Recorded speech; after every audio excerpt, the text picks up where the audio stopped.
Let me tell you, when I got those op reports, I was reading them. I broke down and I was angry. I had all these feelings like wrapped up in a ball, and it was just like sitting in my gut. My husband was like, you know differently now. You can't blame yourself for what we didn't know then. We just have to move forward and change this next experience. And I really think that is such a good tip. Like, learn from your experience, grow from your experience, and change your next experience. Welcome to this week's podcast. You guys, I have a special guest and I will introduce her in a moment, but I do want to start with that reviewer of the week. So this one is from Glam Girl for Life.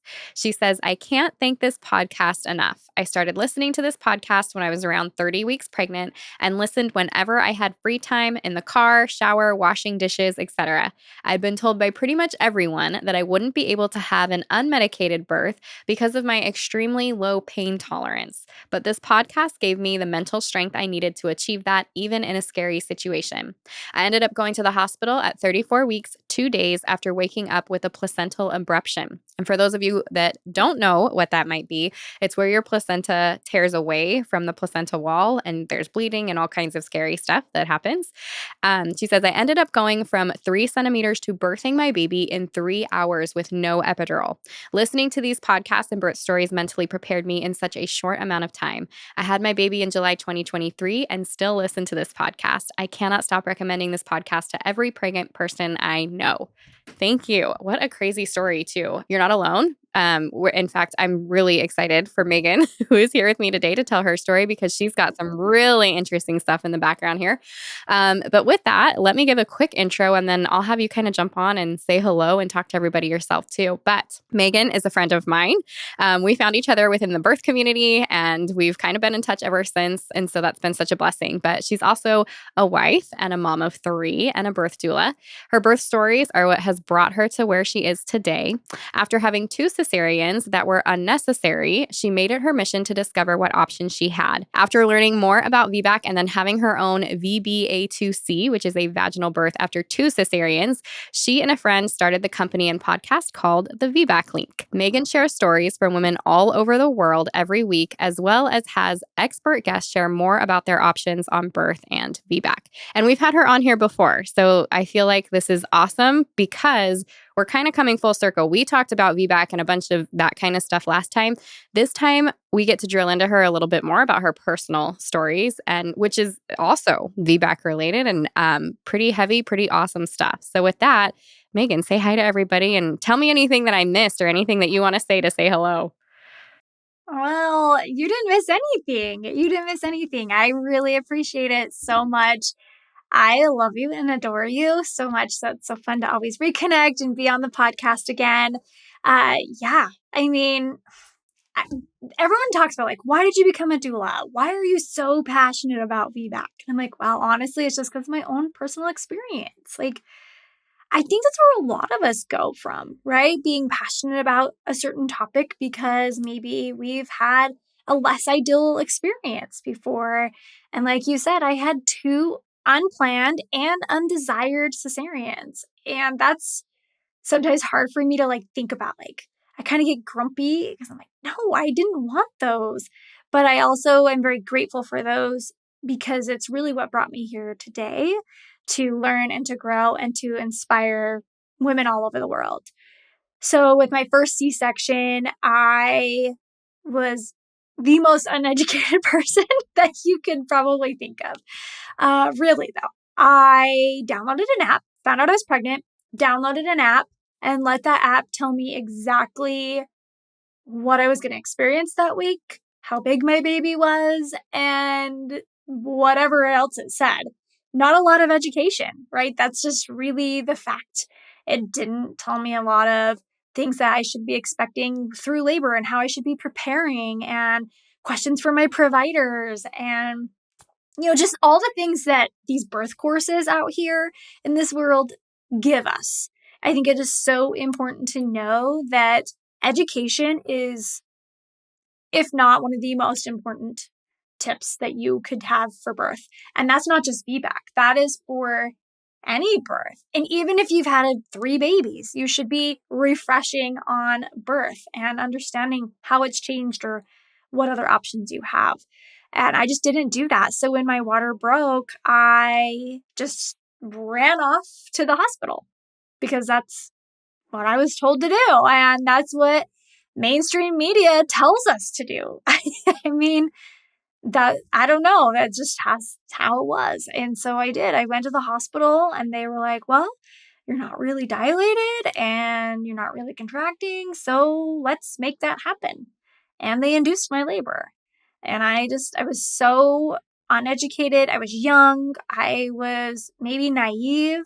And I was just like, okay, whatever you say. And unfortunately, that did lead me down the path of being wheeled down to the OR and laying there strapped to a table in a cold, bright room, listening to providers talk about how grumpy they were that the weather was changing. And then all of a sudden, my baby was born. And it sucked. There was a disconnect for me. I didn't understand why I was feeling the way I was feeling. I thought I was supposed to feel happy and full of joy and emotional, and I just didn't feel those things. And it got to the point where when I was laying there, my husband had walked away with my daughter because they had taken my daughter over. And I was telling myself, just cry right now. Make yourself cry. Like you're supposed to cry. And I just really didn't have much to give. And I knew that after that experience, I didn't really want that again. And I needed to do better for myself. And I deserved to really change my experience, right? So I did. I started educating myself on my options. And I did. I kept hearing this word VBAC. I'm like, what is VBAC? Like, I don't even know what that means. And then finally I found out vaginal birth after cesarean. And I was like, yeah, I can do this. I think I want to do this. And I started, reading blogs and finding information and realizing just how possible VBAC was. And at 36 weeks, I wanted to hire a doula. And I was having this feeling that maybe I should change providers, but I didn't because I didn't want to break up with my provider. Apparently we were dating. That's how I felt, I guess. And so I didn't.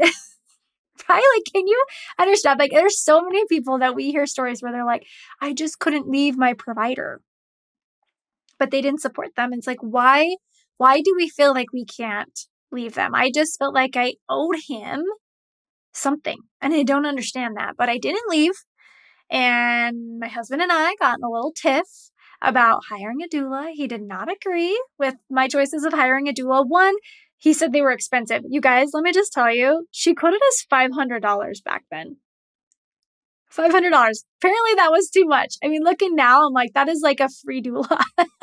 Understanding what doulas do. It was just really cheap, but he just, we weren't in a spot. And then he didn't understand. He felt like he was going to be replaced.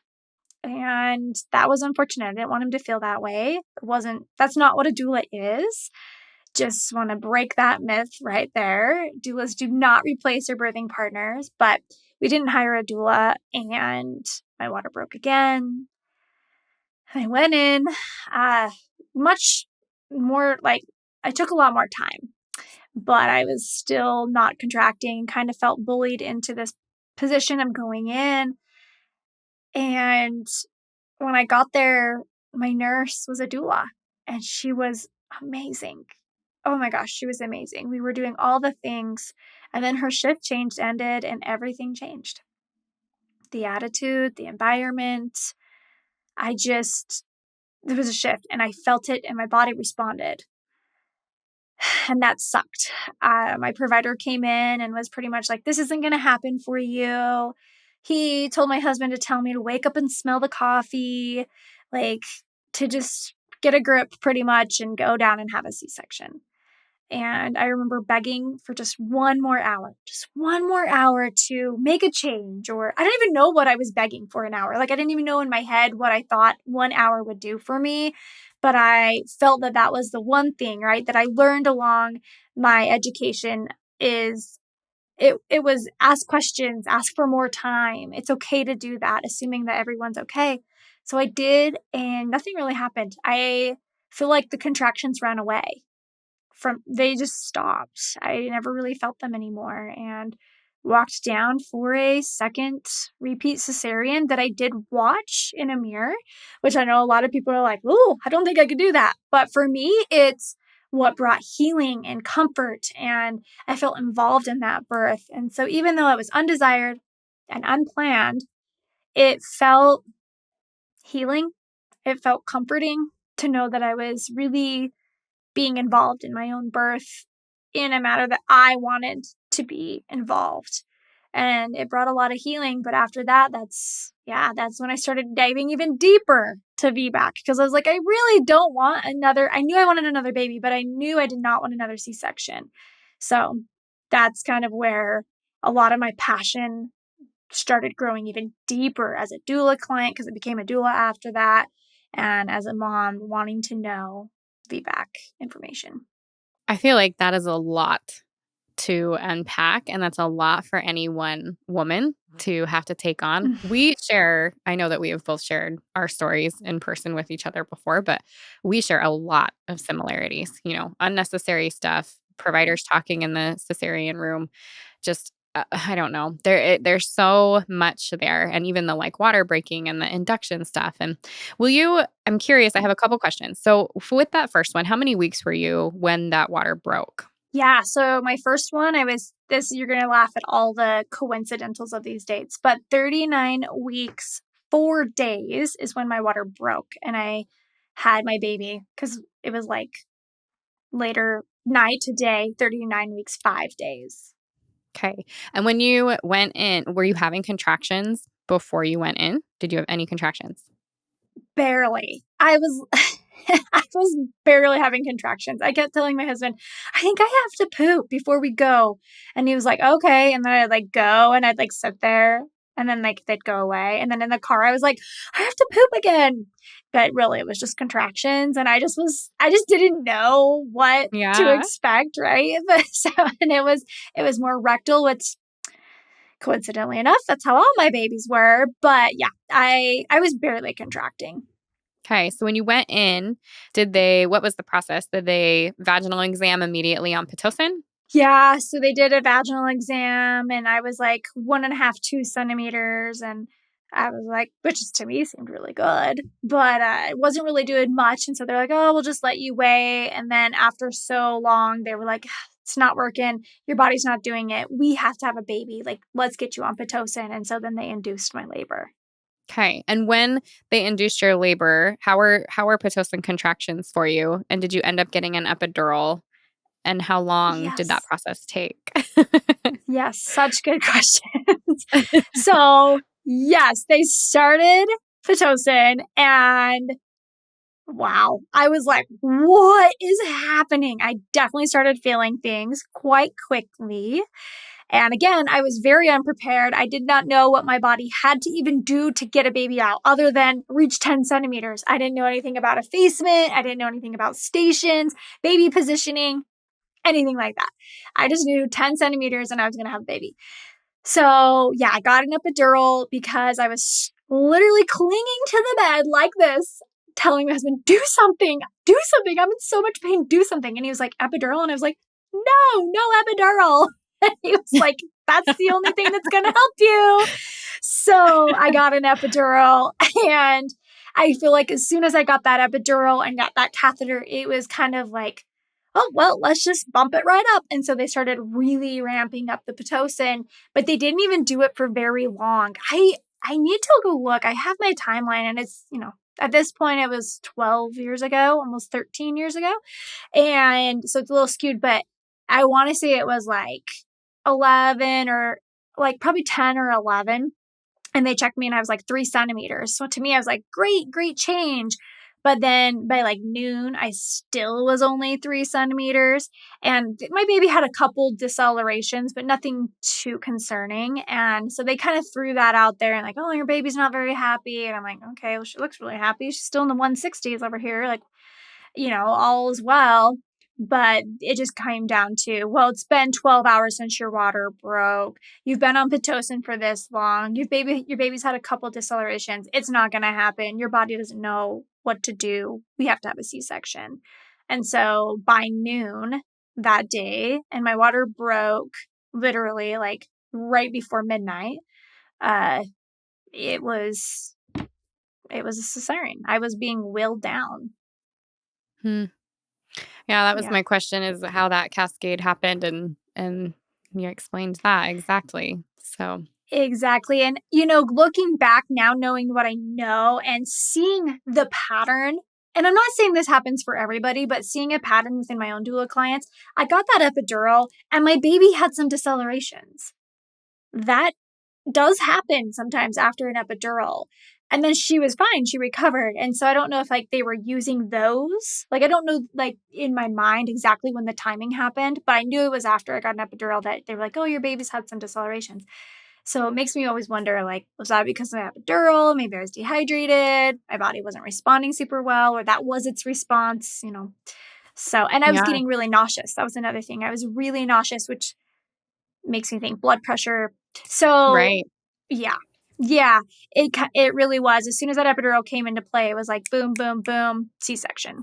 And I know that doesn't happen all the time, but it definitely was a part of my story. Yeah, and something interesting about Megan here, you guys that are listening, you actually, and we'll talk about this maybe a little bit more, like how you use this information with your third birth, but you went back, and I remember you talking about this. You got your medical records from both of your C-sections, and you were Yes. like, let's go through them. Why? What did you put on there? What are the, right? Because we Mhm. know, like as doulas, we're told, like when we take trainings and things or childbirth educators, right? We're told like the number one thing that providers put on C-section charts, there's two things. It's failure to progress and CPD, Yep. Yep. cephalopelvic disproportion. Failure to progress is, we know now, right? As anybody that's listening here, I want you to understand this is failure of your provider. It's patience, like a lack of patience on your provider's part. It is failure to wait. It is not failure to Yeah. progress. And the other one, CPD, is cephalopelvic disproportion, as they are saying that your pelvis is too small for your baby, which I cannot emphasize enough that your body does not grow babies that it cannot birth. I'm just going to say that here, unless you have some kind of trauma to that area that makes it so you have some kind of deformed bone, ligaments, whatever, that something's like off in that area. Your body creates babies big enough for you to birth, small enough for you to birth, however you want to look at it, correct size for your body. So I kind of want you to talk about that. And I don't know if you want to do that now or after, but I want to hear kind of that same information, same questions for birth number 2. How many weeks were you and what did the process look like? Because your water broke and you went in. Can you walk us through that? Yeah. And talking about the op reports, I was told that I had CPD. I was told that my baby would never fit out of my pelvis. And that's actually what happened with my second. So I was 38 weeks, 5 days when I had my second daughter. So a whole week sooner, almost literally to the date and almost the time. Kind of crazy. So yeah, my water broke. I obviously went in and they refused to do anything on this one. I was begging for Pitocin. Let me just tell you, moms don't beg for Pitocin. I was begging. I was like, just give me Pitocin because I was 1 centimeter dilated, not really contracting. And I wanted to contract. I wanted to go into labor. I really believed that my baby could come out vaginally. I believe that my body could progress because I also was told, and it was documented, failure to progress. So, yeah, I went in and they refused to do anything. I was begging for a Pitocin, a Foley, anything to help my labor, and nothing was given to me. It was all said that that's against protocol. VBAC can't be induced, which, guys, not true. Not true. But There are certain that things is you what cannot happened. They do that is not safe for mom Yes, to there are. induce, but that does not mean, yeah. Yes. But that doesn't mean we can at all. And Pitocin is not one of those contraindicated things that make it so VBAC's not possible. Now, does Pitocin slightly increase chances of rupture or complications? Yes, slightly. It's going to increase it because we are synthetically making our uterus contract. Like we are putting a medicine into our body to make our uterus contract, but he would not give me anything at all. And that was really frustrating. So on that one, I wasn't diagnosed with CPD on that one. I was just diagnosed with failure to progress. But I was also, I wasn't diagnosed, but it said on my op report, elective cesarean, when I didn't want a cesarean at all. So Don't you love that was that? I interesting. love that you went back and got your reports. I love that because I don't even have mine. I'm like, I probably need to go grab that and figure out I'm so curious.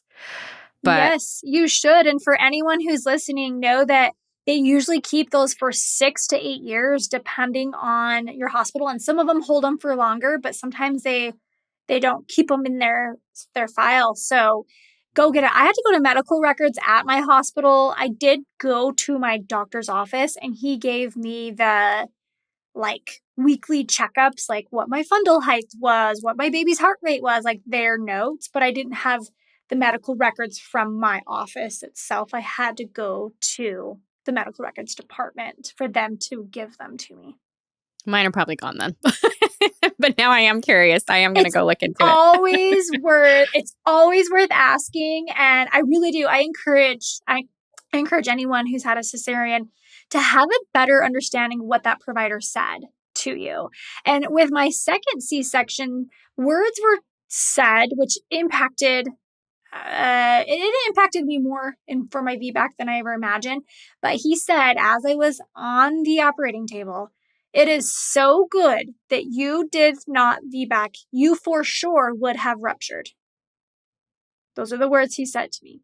I had what's called a uterine window, which is just meaning that it was stretched and there was like a thinner layer. Okay, this can happen to people who don't even have cesarean, but it can happen and no one even knows, right? He just saw it. So I had a uterine window, and he said those words, you would for sure have ruptured. For sure. And that stuck with me more than I ever knew it would.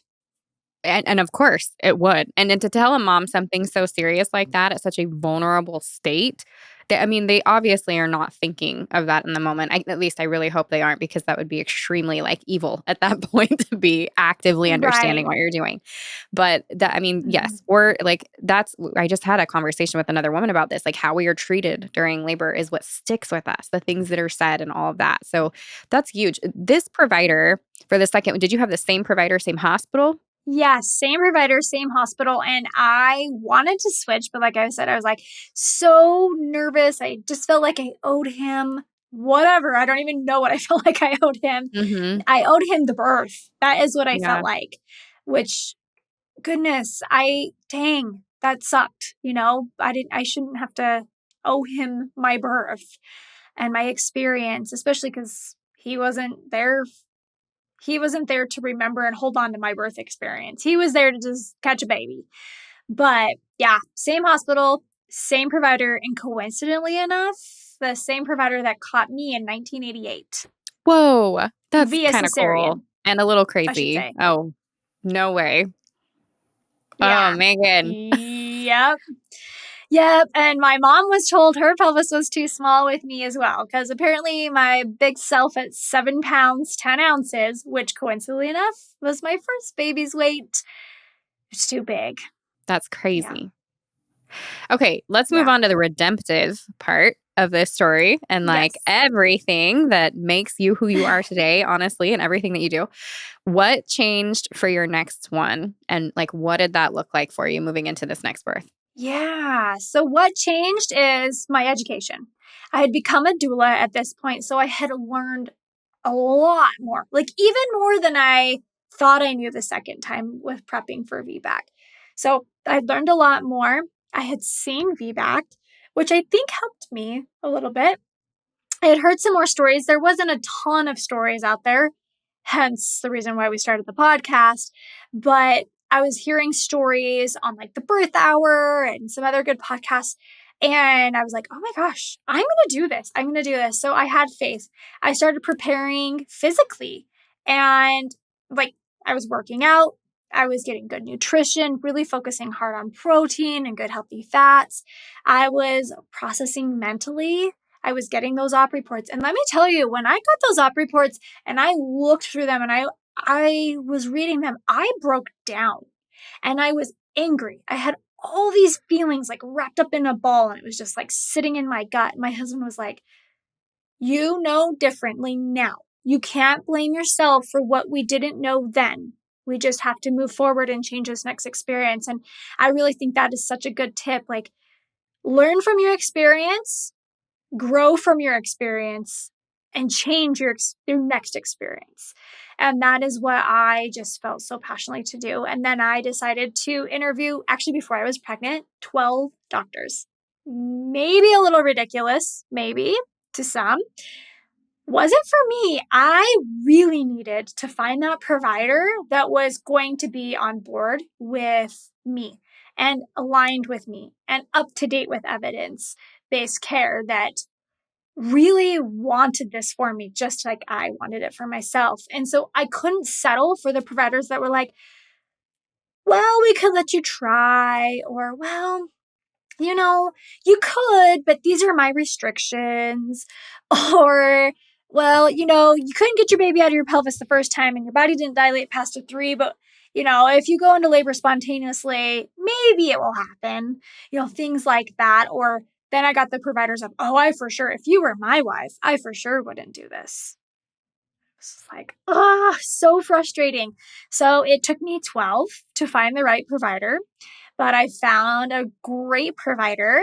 And it's funny because I always say 12, but technically there was 13 because the 12th provider I hired.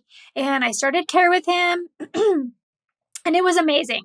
Like, it was amazing. He was so warm and welcoming and was like, you're going to do this. He did use the VBAC calculator on me, which for anyone that doesn't know is a calculator online that they can type in your quote unquote stats and give you a percentage of what they think and what this computer thinks your success chance will be to have a vaginal birth.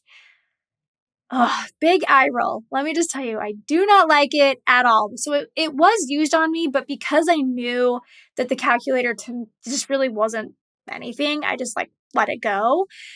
But yeah, I was within care. And then at 24 weeks, I switched to a midwife and I decided to birth out of hospital. So that was a big, big change and shift in anything that I'd ever done before. Because one, I was now committing to an unmedicated birth. Even though I wanted it, it was like a full commitment. Sometimes I feel like when you're out of hospital and there's literally no other option, it's like, it feels more real. I don't know why, but I really was committing to that. I was committing to an out of hospital birth experience. And yeah, I'd never gone the midwife route. And it was amazing. It was just the best. And I will forever cherish that experience and those days with this midwife, because I would go into these visits and she would just embrace me with her arms and, how are you doing? How are you feeling? What do we need to debunk? It was just like constant, like, let's fill you with positivity. Let's get rid of the junk and let's do this. And so, yeah, then the triumphant, beautiful VBAC after 2 cesareans happened after my water broke again at 40 weeks, 4 days, had my baby at 40 weeks, 5 days. So my longest pregnancy yet. I had a long, long labor, 42 hours of contracting. And it was hard. I had a posterior baby. Apparently that's how my babies like to enter my pelvis.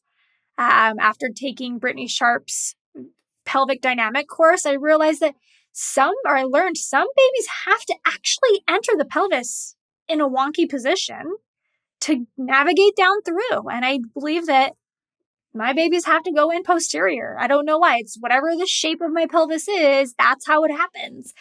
But I didn't have too small of a pelvis, you guys. I pushed him out in 2 contractions worth of pushes.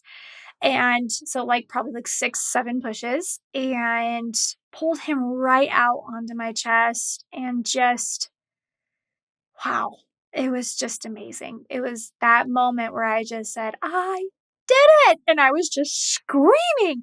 And all my doulas who had been there surrounding me. And you know how my husband said no doula the second time? This time I had 5 doulas. because Yes.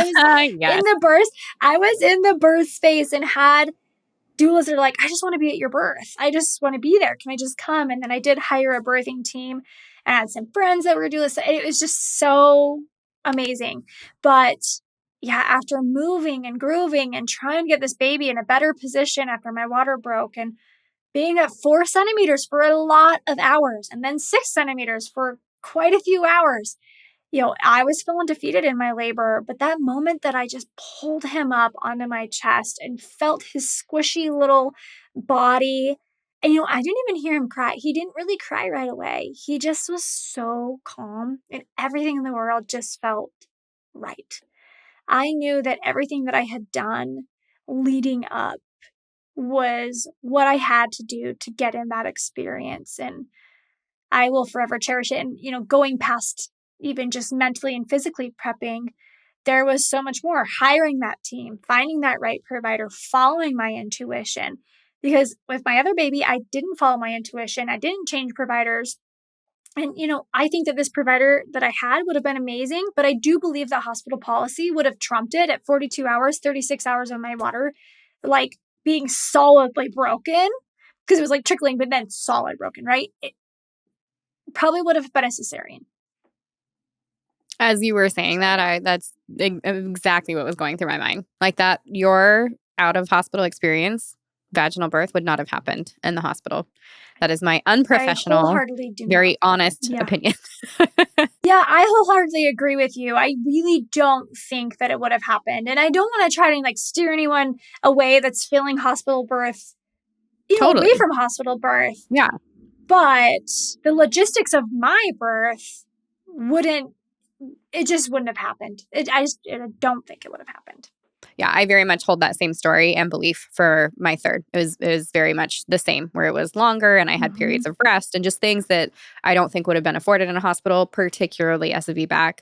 So yeah, I totally agree with that. I'm curious, at that 24-week mark, like what changed? What was different for you? What made you decide to interview an out-of-hospital provider, and what made that switch? Yes. Oh, such a good question. Again, I was a doula at this point, and I actually was attending a birth on Christmas Eve with a good friend of mine who was also at my birth. She actually took a lot of the photos that we have. And I was watching this midwife and watching my friend labor. And it's Courtney, my friend Courtney, our friend from our doula class. I was going to ask you after if it was her. I didn't know if you wanted to say the name. Yeah, it was. It was Courtney's birth. So a friend of ours' birth. I was there, and this midwife was just blowing me away. I had never really seen, and I had been out of hospital births before, but I'd never really seen the care that this midwife gave. And I feel selfish because in so many ways, I was there to help as a doula and be her support. But in so many ways, I was very stuck in my own space of oh my gosh, I want this. This is what I want. I want to chat with her. What questions? So I had to quickly stop that so I could be the good doula, and just stepped away and asked the midwife, hey, can I chat with you later after this? And she was like, yeah. So I let it go. But it was my experience of seeing this midwife and this out of hospital birth that was beautiful, absolutely beautiful, and absolutely what I wanted, that really made me switch. Because even though I love my provider and I really he was the VBAC doctor, I didn't feel what I saw and felt with someone else's birth, and couldn't even imagine that being me, my own self, So that is what kind of jump started me. And then in a mix of that too, understanding really how safe out of hospital birth is, and kind of having that be an extra comfort, as my education was furthering in that route.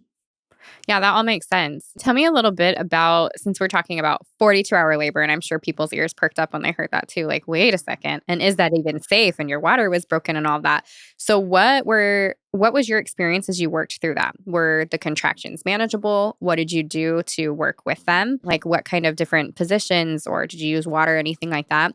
And then what was your midwife doing to make sure that you and baby were safe and you could continue to move on? Such great question. So, yes, my contractions were pretty manageable. They were on and they were off. And sometimes they would come and they were really, really strong. And I was like, oh, that was a good one. And then it would be like manageable again, which was great. It was great to have manageable, but I wanted them to, I wanted them to increase. So I would do things like pumping or walking or just resting. And my midwife was really big in like, follow your body. Like if it's not contracting, rest. Rest. That's what your body and your mind need.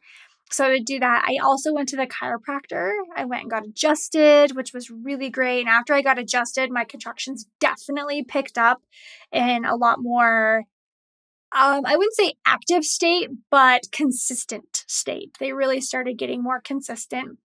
And then I ended up getting adjusted again later on, which I believe helped so much and really helped us get that baby in a better spot to come out vaginally. But yeah, they were consistent here for the most part, but very manageable until the I won't even say the very end. It wasn't like they were not manageable. They were just different. They were very strong and very progressive. Like I could feel my body doing what it needed to do. And I really welcomed that in. I worried that I would be like fearful of them and hold back and tense up, but I didn't. I just kind of gave them. And I kind of laughed when your reviewer was like, a lot of people say I have a low pain tolerance because my husband was like, you're not going to be able to do this. Your pain tolerance is so low. And I'm like thinking, no, it's not. Like, I feel like I'm pretty tough. Like maybe I'm vocal and I whine a little bit. That's probably a fact. But I really felt like I could do it. And so it was really cool to have that. And then what my midwife was doing along the way was doing consistent baby checks. She was getting a Doppler and checking on my baby. She really tried to avoid a lot of cervical exams. We did have cervical exams, but we didn't have a ton. And so we would do that. And then she was encouraging changing of space. And so that kind of goes in with the positional changes. So I would labor on the toilet backwards for a little bit. And then I would go back in the bed and lay down and rest because I was holding my whole body up on this toilet, right? Or she was like, go take a walk outside. So I left the birth center and I went walking around outside, which was so refreshing. One of my most precious moments of my labor was I was laboring underneath a sycamore tree. And I had a sycamore tree at my home with my doulas and my husband. And we were just laying there sipping on water and we were doing some abdominal lifts. I also did like the stairs sideways, doing like little lunges up up the stairs, and really just was working. We did some rebozo. We really just were trying to encourage baby, but not force baby because we wanted to trust baby that he would know where to go and when to do it. And when he did, I went from a 6. Well, I was like 4 and then I was like a 6 and I was there kind of there for a little while. And then I went from a 4 to a complete really quickly as soon as he rotated. And my baby was really low. So he was like +2, +3, like pushing. So he was right there, which was a lot of pressure. It was a lot of pressure. But yeah. And then she actually did an NST out of hospital. We did an NST as I was sitting on the toilet because she was like, it's been a long time. I just want to make sure we're all good. She did an NST and she was like, your baby is too happy in there. Let's not worry about your baby. Let's get going, So yeah, we did a lot of things for out of hospital birth. No, that's really awesome. And I'm like, you had time within your labor to see the chiropractor twice. And that's like so fun. Yeah. Yeah. And for those who are listening, NST, and I know we've talked about them here before, but that's a non-stress test. So they're checking on babies' vitals and heart rate and all that kind of stuff while mom is having contractions just to make sure that they're doing okay. That is awesome, Meagan. And then you do what you do today, which is VBAC link and talking to moms about safety of VBAC and encouraging moms to understand their options when it comes to VBAC. Do you want to talk about a little, just for a moment, just about your mission? Because I feel like now all these ladies have this awesome basis for like why it matters so much. But talk to me about your mission for a minute. Yeah, my mission is to help people have better experiences. And, we're the VBAC link, so we're very heavily involved in VBAC. We want to talk VBAC, we want to preach VBAC, we want to help you understand what VBAC means, what the risks are, and all of that. But with that said, we also like accept that not everyone wants a VBAC, and VBAC might not be the best choice, or unmedicated or whatever, right? We love and support all types of births. So my mission at the VBAC link is to make birth after cesarean better. And then in addition to that is we have a serious issue with a cesarean rate at 32%, 32.1%, I think in like 2023 was the most recent, so like a year ago. That's really high. So my mission is to help inform first-time parents and even second, third-time parents how to avoid unnecessary cesareans, what your options are. And so through that mission, that's where we come with a lot of the education, the blogs and the podcasts and the storytelling and offering professionals and encourage people to take birthing courses, because you guys, these things, they might add up in cost. They might add up in time. It may feel daunting, but it is so worth it, because you will look back at your experience and be like, I did everything that I could do, no matter how your experience ends up. And you're more than likely going to look back at it as a more positive experience, because you know you did what you needed to do. I love that. I love that. You and I are on a very similar mission. And I hope and pray that other women continue to jump on and have experiences that are so good that they need to share it with other people, because that's the only way it's going to happen. So grateful for what you do. I'm glad to have you here. We do have a couple of questions that came in from our audience that I want to hit you with real quick. And then for those who are listening, this is a new thing that we're doing. But after I'm done with a couple of these questions from Meagan, we're actually going to jump into some bonus session time with her after the podcast. And that's for all of our My Essential Birth moms. So if you are a My Essential Birth student, this is all the stuff that you're going to see coming at you on the back end. It is not there yet. We are creating a little bit of a library, but that'll be coming at you. So when you guys jump into the course, you'll get even extra bonus time with Meagan and I. But a couple of the things that came in, and I love these questions. These are moms that you can tell they've had VBACs and they need to know. That first one, and this is a really common one, is there a certain time to get pregnant if you want to try for a VBAC? And one of the moms said, I was told to wait 18 months before I should even try. Is there evidence for this? Is it true? Are there risks to going a little bit quicker? What would you have to say to that? Yes, this is easily one of the most common questions that we get in our inbox daily, is how long should I wait? What's the evidence? And really, the evidence varies a little bit, but statistically looking at the best evidence, it's around 18 to 24 months that you're going to be more likely to have like a healed uterus and a stronger uterus, and less likely to rupture. But with that said, if you get pregnant at 14 months, if you get pregnant at 12 months even, that doesn't mean that you're just completely out of the question, unacceptable, not going to be able to be back. The rupture rates still are very low. I mean, they're literally like 0.4 to 1%, you guys, very low. And so looking at like a shorter duration, or even like multiple cesareans going into like the 1.4, 1.5%, yes, it's increased a little bit, but still very small, very, very small. So yes, is it ideal to wait more? Yes. Do you have to? No. Something that I think I would even pay more attention to is just letting your body come back to normal before trying for a baby. But it's a personal choice. It is a very personal choice. With VBAC, you may have a harder time finding support if it is before 18 months. But again, advocate for yourself. It is possible. Yeah, that's fair. I think that was important to say, because that will, you'll need to know about your providers and who you're dealing with, and specifically if that's an issue. But I will say for myself, both of mine were about 14 months after having the last one, and 0 issues and happy VBAC. So definitely a personal decision. And I've seen women on both sides, having them much earlier, maybe planned or unplanned, and totally safe, and having them later. Yep. So personal choice. I agree with that totally. Here's another one for you. How much does the chance of uterine rupture increase with multiple VBACs? Oh, yes. So we were just kind of talking about that. So, we're looking around a 1% uterine rupture rate, and it can increase with things like Pitocin and things like that. But for VBAC after 2 cesarean, we're like 1.4%. So just barely increase or even less. Again, depending on the study, there's lots of studies out there. But even ACOG themselves, they say it's VBAC after 2 cesarean is essentially just like 1 cesarean. They're around the same. Now, does it get tricky after 2 cesareans? Yes.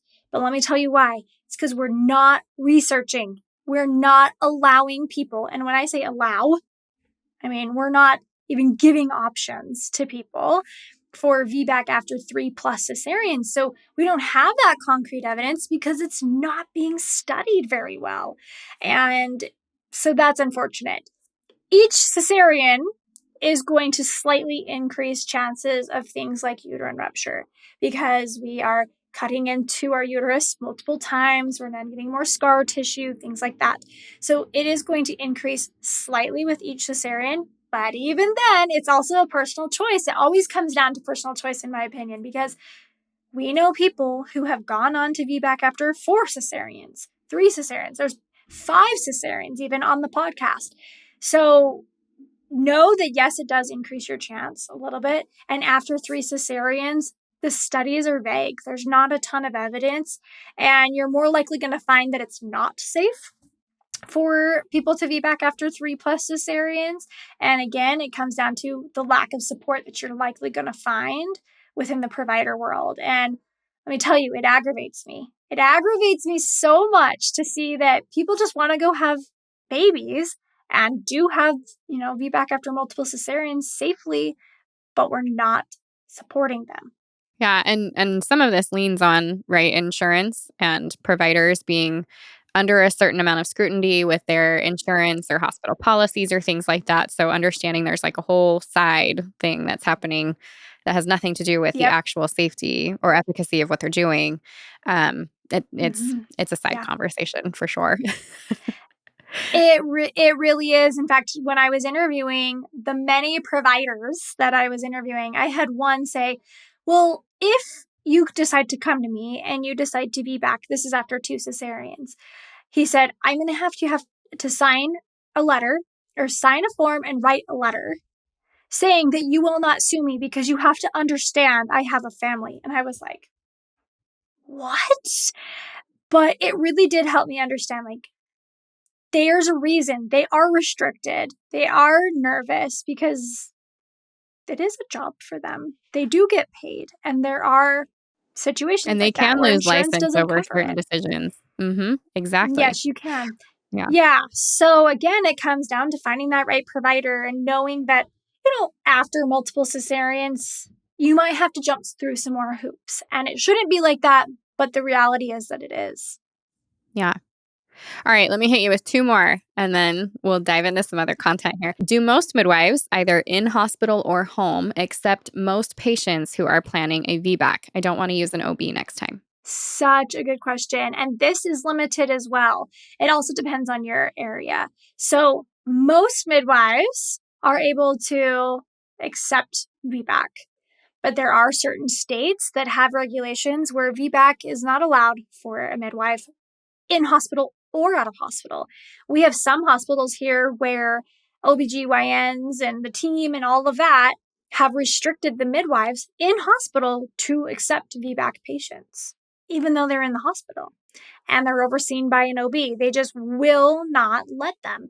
And there are a lot of states where if you're going out of the hospital and you've had a VBAC, they won't let you, especially VBAC after multiple cesareans. Sometimes it's like, I can support 2, but after that, it's cut off. My license does not allow me, or the state, whatever, restricts me.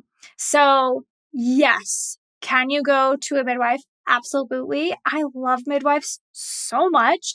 I do believe that they have a different style of care. We do know that there are midwives where they're a little bit more medical minded. I know that's like a nickname. I don't know if your podcast listeners are familiar with that, but a midwife is like I've a said it. medical midwife. Yep. Yeah, that are, just more medical minded and not going to be as open and understanding of physiological birth. But yeah, midwives do usually support them. And, I would say check with your area, start interviewing. One of my biggest tips too is interview providers before you're pregnant. It is so important to do so because you are in a whole different mind frame and there's different hormones and emotions, and you're just in a different space. And so go and interview those providers and find out if those midwives in your area accept VBAC. And we actually have a VBAC supportive provider list on our Instagram. So if you go over to the VBAC link on Instagram, you can go into our little link tree and find the VBAC supportive list. And there's a ton of midwives on that list. That's awesome and a great resource. So thank you for including that. All right, last question, and then I'll have everybody, you can tell them where they can find you and how to connect with you and all that stuff. But what are some of the best ways that you felt you were able to start mentally preparing yourself for that VBAC? Yeah, it started with that op report, getting those op reports and have a deeper understanding of what was going on. So that, and then mentally preparing is really the education. I got the education and I was like, I know I can do this. This is so possible. And then I created a space, and I also accepted that some people didn't fit in my space. People who I love so much and are in my daily lives just couldn't be in my daily life and in my space then. And that was okay. And it really helped me mentally prepare because I wasn't getting their constant static coming at me of, oh, what's going on? Or why are you doing this? Or is baby going to be okay? Or what if this happens? I actually was asked by my mom, like, will you forgive yourself if your baby passes away or you pass away? Like, those were things I didn't need because mentally it was spiraling me. And then I also needed to be in safe VBAC groups on Facebook because I did find myself in a VBAC group that was not safe, did attack me, and it helped me spiral quick. So mentally, you have to protect your space. You have to learn the facts. And I think between that, like, it just fills you up with armor, and it fills you up with faith and trust. And if you're a person of God or you're a person of faith, I think that is another really great place to tune into. Yeah, I couldn't agree with you more. Well, thank you today for your really interesting, really awesome, redemptive stories that you had to tell. So much education, I think, happens just from hearing other people's experiences, the good, bad, the ugly, the amazing.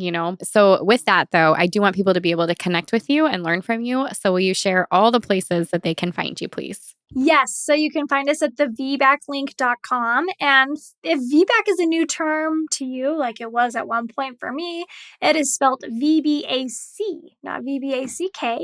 So the VBAClink.com. And then we're on social media all over at the VBAC link.